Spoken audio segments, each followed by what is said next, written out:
Thanks, that's right. Welcome to Catching Up with Carley, presented by Meijer. Today, I'm joined by WXYZ sports anchor and reporter and my friend Brad Galli. How's it going, Brad? Carly, it's good. This is our home Channel 7 studios, and I miss seeing you at the morning skates. I miss being around the team. It's been a weird time in this quarantine, but it's good to at least be talking hockey with you. Absolutely. And then I want to ask you first, how has quarantining with two young kids been? I'm currently doing this with you. My wife is on a call with her job right now, so the kids are watching, I think, what did I just turn on? Coco.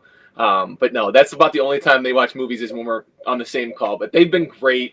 My wife's been awesome. We just have tried to figure out a way to do this the best we can together.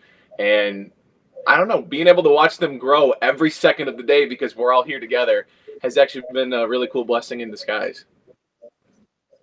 Love it. Love it. Okay, back to sports. How long have you been covering Detroit sports? Jeez. I grew up here. And when I was growing up, I was a kid in the 90s, right? In Metro Detroit, watching these Stanley Cup runs happen. So I wanted to be a hockey player. And very quickly, I realized that that wasn't going to happen. So I decided that I wanted to be around sports and that I wanted to go into broadcasting. And so after 2 years of interning with Channel 7 while I was in college, I got hired in 2011, a few days after I graduated from Marquette University in Milwaukee.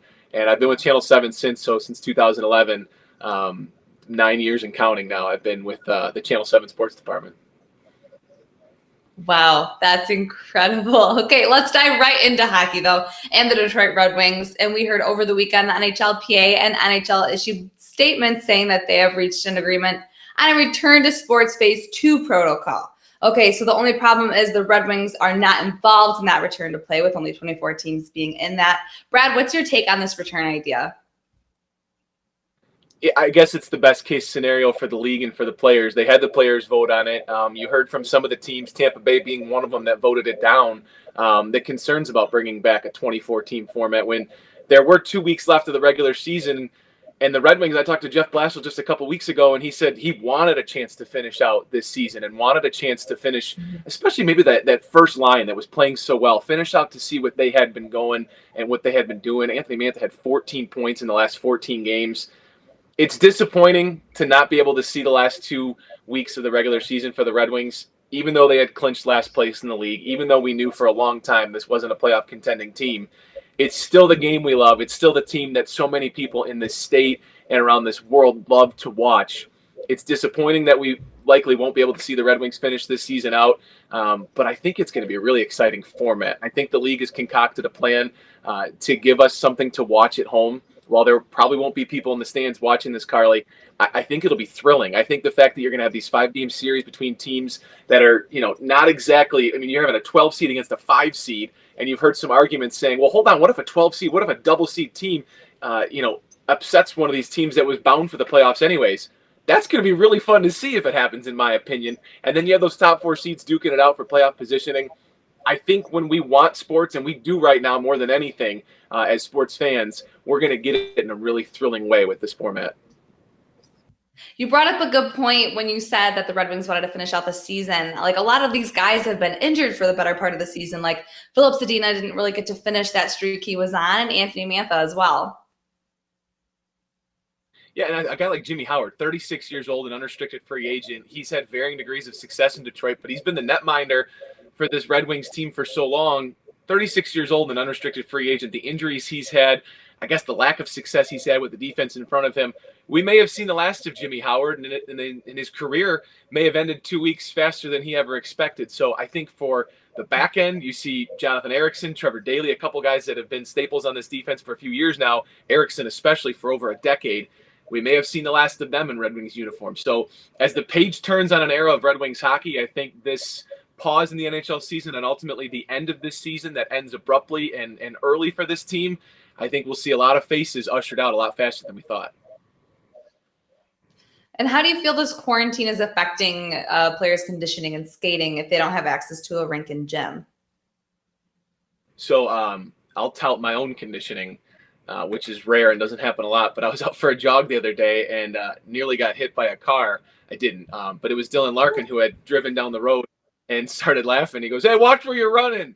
And I said, "What have you been doing?" And there are no rinks open for anybody in the NHL or otherwise. I play pickup hockey with a bunch of friends, and we've said, when do you think we'll be able to get back on the ice? Let alone, NHL players at a level above who've got a lot more access. And while the NHL has said that this phase 2 reopening is coming soon with 6 players at a time on the ice, with this Red Wings season not able to start up again, who knows when the Red Wings will get back on the ice? Because in Michigan, again, the NHL has to comply, and each team has to comply with local state governments.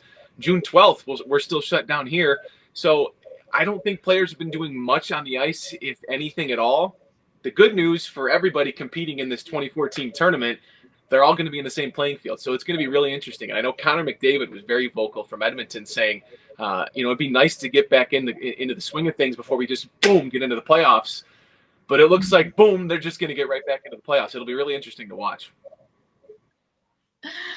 I love your passion for the game. Like you said, you've been covering the Wings for about 9 years now, yet you remain a huge fan. How do you separate work and play?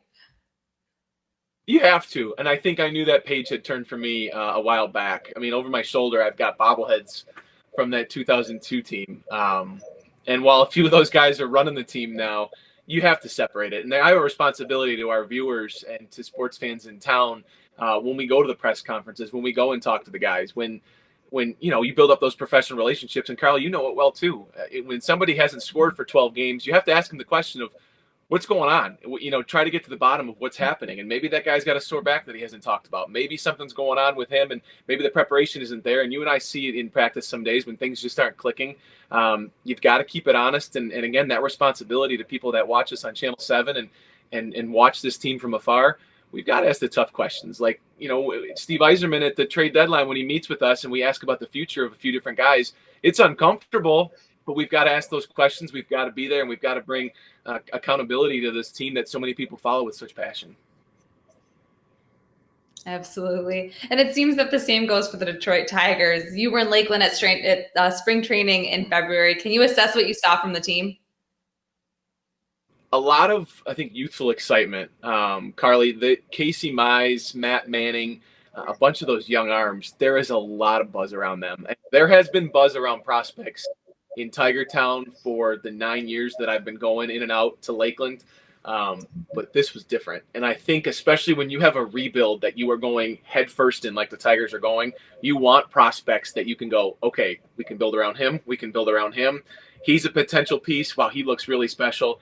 And they're starting to hit. Turk Skubal, a young prospect who they drafted late a couple years ago now, is an arm that they're going, holy smokes, this guy could be 1, 2, 3 type of starter down the road. Ron Gardenhire wants to get some of those young arms on the field, on the mound this year. And I think it's going to happen, especially with the situation that baseball's proposing it comes back with. But I think there's a buzz around these Tiger prospects that I think fans should look forward to. Maybe not success this year, maybe not even success next year, but down the road, I think they're building around some really, really solid pieces. Okay, so with that, how patient will Detroit sports fans have to be with the Red Wings and Tigers both going through rebuilds?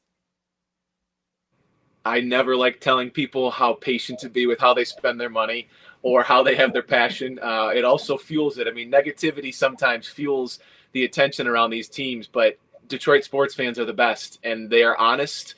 And I think as a media entity at Channel 7, we try to keep it honest. So that's why I say and try to couch everything.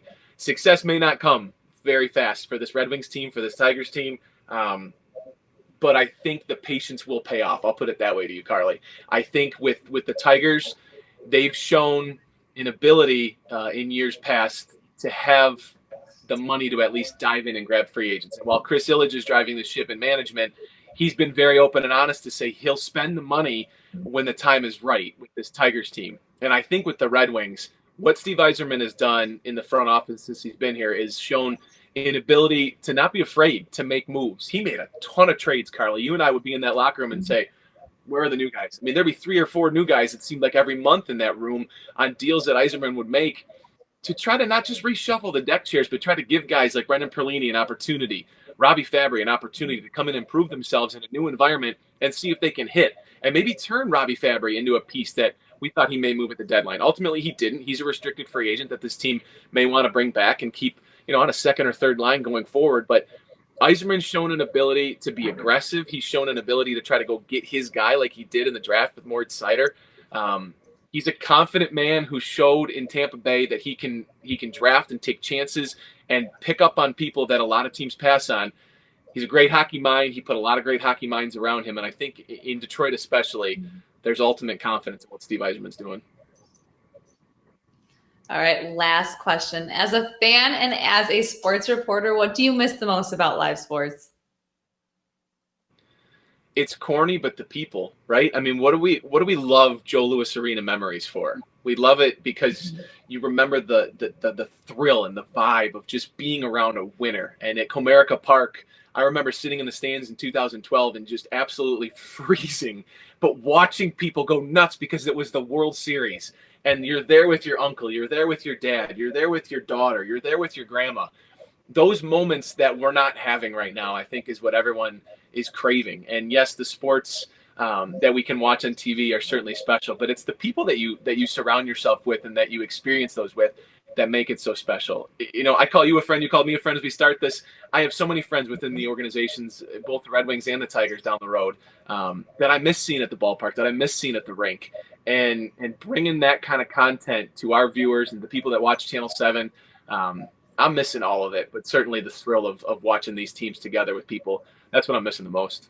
Thanks so much, Brad. And thanks for tuning in to Catching Up with Carley, presented by Meijer. Back to you.